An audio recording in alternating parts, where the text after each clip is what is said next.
Recent Tartarians. Recent Tartarians. Maybe it's worth mentioning George Washington's insistence on education, sort of education over drafts for the empire. It was more important to prepare everyone for a more chaotic order, that they could rise up, they could be part of the system, they would be prepared and solid to the core. I also want to bring up an educational activist, Charlotte Iserbyt, a very interesting lady who hopefully will get on the show. Charlotte went to an old New English all-girls school called Dana Hall. Who is Dana Hall? Well, that's a great question. It's more of a question, well, who isn't? It appears that the all-girls school is quite famous for grooming the daughters of famous men.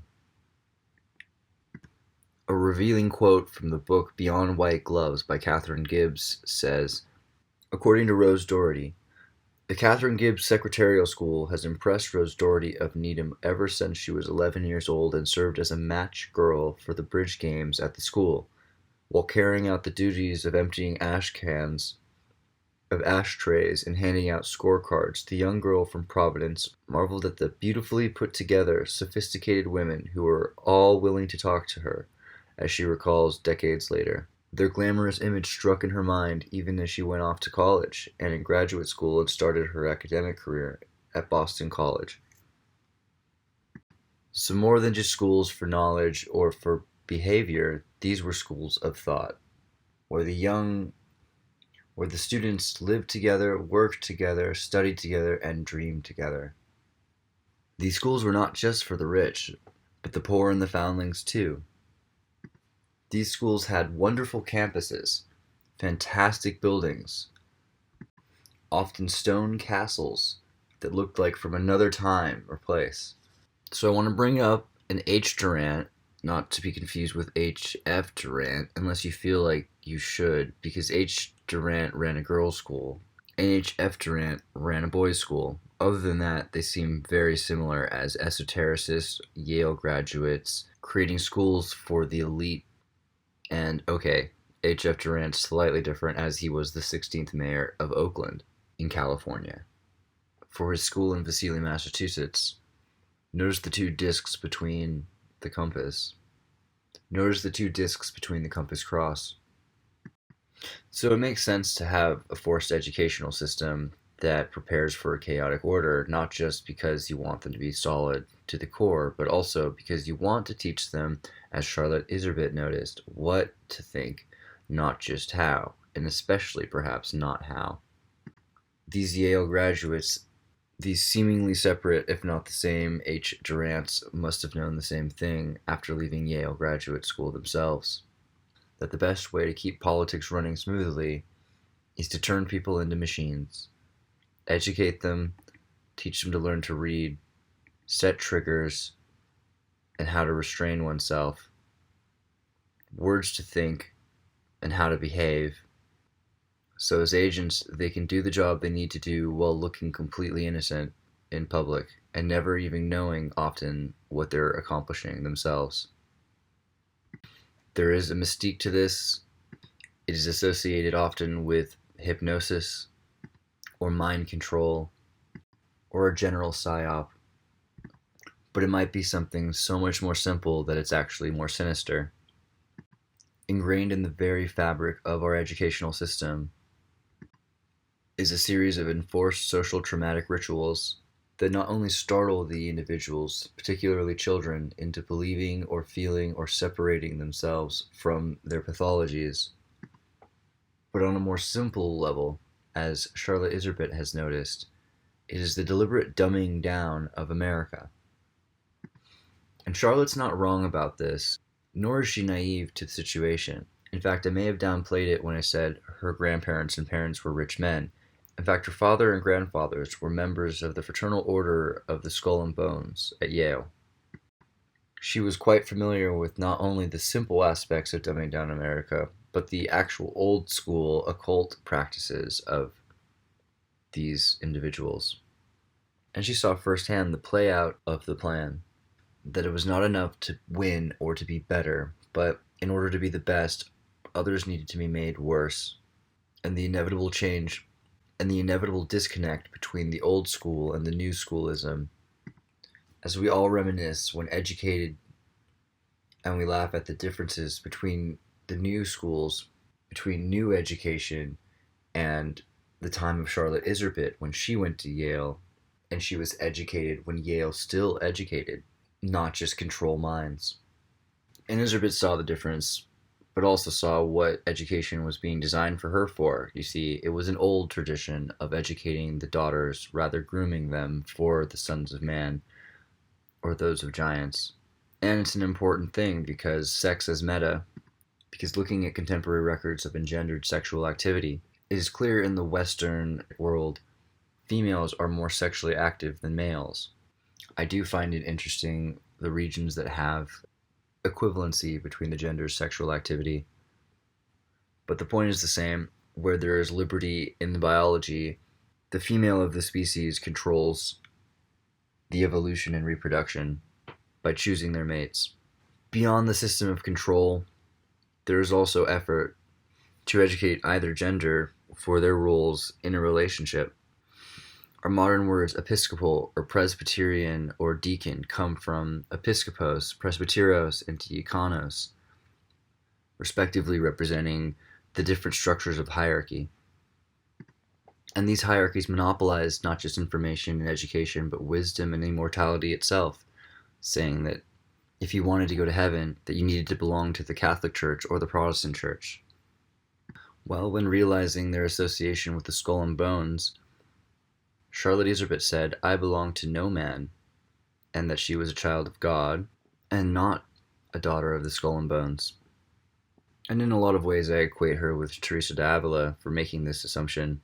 But it's an interesting realization for a young person to have and I find it relevant because it's the exact opposite of paranoia, to believe that all your base are belong to God. And perhaps as a testament to that faith in something bigger, she went to the Congo in the 60s and spent 20 years living in Africa amongst the natives. She dedicated her life to the cause, and while doing her best to help these people rather than change them, she learned from them, honored their dedication to their culture and to their religion, and she observed their significance. She found respect for these people and their ways, and it led to a perspective shift within Charlotte Iserbyt. Whereas she had been educated at Yale to believe that she would be a godsend to helping these people, she realized how much more these people were helping her life, and how honorable their culture and actions really were. One of the jokes she makes that I hope she's serious about is that the Black Pope should be African and probably not Catholic. And she says she's not Catholic, but you get the feeling she's more Catholic than the Catholics. But the Congo crisis in the 60s was the silent World War III that everyone forgets about, that led to the death of UN Ambassador Dag Hammarskjöld, the ancestral Swedish servant of the court and the United Nations, who was shot down over the Congo and later had the photos airbrushed to remove the bullets from his face. You see, some are lost to the cause, particularly the servants of the court like Dag Hammarskjöld, especially when the servants of the court try to do their best, or worse, to make the world a better place. They become sacrificed to the cause, because after all, as butlers, they own nothing and they must preserve everything. And in a time when the Soviets and the CIA were vying for control over the African continent, the infamous day that Dag Hammarskjöld went down will be remembered in history as the coldest storm of the Cold War. The disintegrated aircraft, investigated for evidence by the very men who committed the crime itself, an absolute mess for Belgium, for the United Nations, for Sweden, and for the Hammarskjöld family itself. A funeral service was planned, and the bullets that had misfired into the head of Dag Hammarskjöld and the pilot had been airbrushed out, and the intelligence agency had deduced that the bullets must have misfired in the heat of the explosion of the plane. Until recently, where new evidence has emerged linking an RAF veteran to the death of Dag Hammarskjöld in a fantastic documentary called The Cold Case Hammarskjöld, a film by Mads Brugger, which goes deeper into the story than anyone would have allowed for the last 40 years. And it's about time too, because I've been wondering when someone would finally care enough or it would become relevant again to bring up that this is the most ridiculous story of assassination that happened in the 60s, and I believe that's saying something pretty impressive, especially remembering who Dodge Hammarskjöld was. Because more than just a butler, because more than just a knight or a secretary, he was one who fought for the system itself because he saw it as a better alternative to something else. And he was prepared for so much more of this than we could have ever anticipated, and perhaps he knew this was coming, but perhaps that's all the more reason why we should acknowledge what happened, especially today, when we're trying to make sure that history doesn't repeat itself, or at least we know what history actually did so when it repeats we're ready. Dog once said, "Never look down to test the ground before taking your next step. Only he who keeps his eye fixed on the far horizon will find his right road." And maybe there's more warning to this metaphor than we realize. Something about never stopping, something about dedication, something about consistency, perseverance, and going back to something when it's been forgotten. Something about courage, honor, dedication, sacrifice, and legacy. Who can say? But certainly something about the Congo, where Charlotte Iserbyt, as a whistleblower on the major tech initiative which would control curriculum in America's classroom, where Charlotte Iserbyt became aware, after Yale, and after the Congo, where she learned, perhaps more than she did at Yale, or at least as much, Charlotte Iserbyt came back to the United States of America and became the Secretary of the Department of Education during the Reagan administration.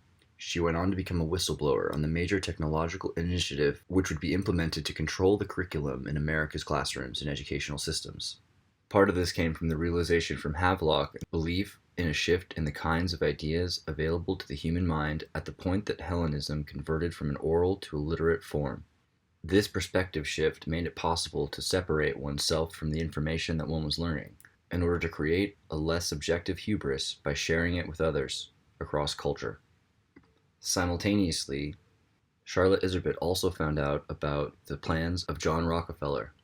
John Rockefeller, supposedly the richest man in the world and a self-styled philanthropist, had made it his life's mission to impact the world in the way he saw best.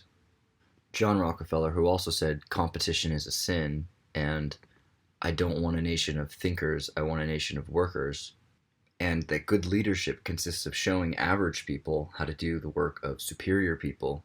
In other words, fragmenting them into the system, which would empower them but make them obsolete and replaceable. John Rockefeller's son David Rockefeller wrote his thesis on Fabian socialism and said, "We are on the verge of a global transformation. All we need is the right major crisis, and nations will accept the New World Order." And as the daughter and granddaughter of Skull and Bones Fraternal Order alumni, and due to her unique life experiences, Charlotte Iserbyt was far more aware of the consequences of these plans than some. Because these two conflicting ideas of a nation of workers and radical agents of change directly vied for the control of the children of the United States educational system. Directly vied for control of the children of these educational systems. And if you want to see the differences, just look at photos of schools in the 1950s compared to today. With respect to exception, many of these temples of learning are just that, with everything from great libraries to gun ranges and metalsmith halls and auto shop mechanic, home ec, and carpentry. These schools prepared their students for actual futures, and some schools still do, though not all. This goes back again to the origins of education, which are actually mandated in the Constitution, but not where you might expect, and surprisingly, within the Second Amendment, which calls for a functioning system of discipline, a well-regulated militia, as necessary to the security of a free state.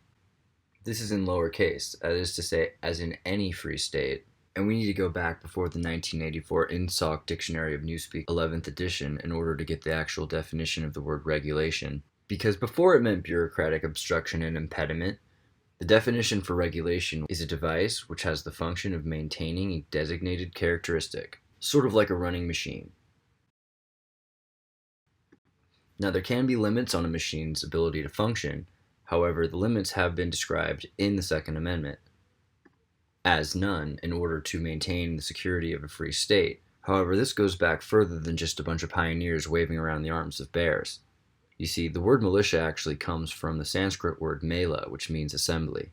It is a ritualistic gathering with the goal of bringing people together for a higher purpose, usually about education, or for spiritual gain, or even community solidarity. Definitely the Mela assembly is a form of camaraderie, without regard to gender. And it's very interesting that the Second Amendment mandates these melas and these libraries, and that the Founding Fathers knew, for whatever reason, that instead of drafts, education would be the answer for preparing a chaotic order, a well-regulated chaotic order, with chaotic principles, so that when we reached a time like now, we would be prepared inside. But remember, the point of the Mela is to prepare us, not just machines. Not just the machines, but the very artists of war and peace. And I'll want to use the example of some of my earlier education before I was into science and technology, or at least engineering, when I was a junior lifeguard in the California State Lifeguard Beach Patrol, where they taught us to be little Baywatch heroes. And you might laugh, but it's pretty serious, actually. In fact, I've been looking for a better example of education, and so far I haven't really found one than Beach Patrol or junior lifeguards. You see, junior lifeguards is the exact mandated chaotic education system that the Second Amendment obligates in the Constitution. It's not perfect for everybody. In fact, there can only be so many people in each one of these kinds of assemblies. However, the apprenticeship under the professional, educating children by actual lifeguards with life experiences, is the most legitimate form of preparatory training where young children learn how to search, rescue, and revive. Beyond medical training, junior lifeguards receive lessons in marine biology and radiation sciences by experts, not just paid speakers, but people making a difference to impact and change the world. More than just how to bear arms, which is important, junior lifeguards teaches you how to serve your country. And it doesn't always pay well, but there are perks of bearing the board and the red shorts, and you will always be ready for the unexpected and ready to make a difference. But seriously, this is real. This is junior lifeguards. This is the surf reserve. This is mandated education. And how do you prepare? How do you make sure it's well regulated? Well, we have competitions, and we make sure that at the end of the competition, we know everyone's ready to surf. Some people will do better than others, and that will be a hierarchy. There's a certain amount of specialization, but everyone competes, and everyone knows how to bear the shorts and the board. And maybe not everybody can be a junior lifeguard, especially if you don't have a beach. Maybe if you have a lake, but there are other options. And I've tried looking into what the new scouting things are now that the other, but mandated education probably provides these things in some of your states, and I'd be happy to hear from you if you have some examples of other programs like this. I have seen in South America and in Eastern Asia and in East Europe all sorts of programs such as the Pioneers, which basically amount to the same thing. They're teaching kids how to prepare for whatever circumstance might come. And let's be real, the right to bear arms, as much as it's important, is not enough. There's actually something much more important. It's skill. It's the agents of change. Because as another quote from a famous industrialist, Henry Ford, said, whether you think you can or you think you can't, you're right. And that's the kind of NLP that you need to prepare for. So a couple of things that Charlotte noticed had changed because of the Rockefeller educational system, particularly these new innovations of change agents, which had detailed the instructions to identify resistors to change in the community, find the parents who resist the program being implemented, and train the parents to self-identify. Maintain the change in education that's designed to alter the children's values from absolutes to no absolutes, from right and wrong to gray, to do away with the concepts of morality, to suppose there is no right, no wrong, all gray, and spectrum. Which, if you haven't heard, was the United Nations plan for a new Earth civilization after the New World Order had taken over, and a program of action for education. Moreover, it was a comprehensive guide addressing the agendas for the 39 areas, covering the issues of economics, social conservation, resource management, participation, and implementation of the Agenda 21 itself. And while this was inclusive and universal for the entire United Nations, I got to be from a pilot program.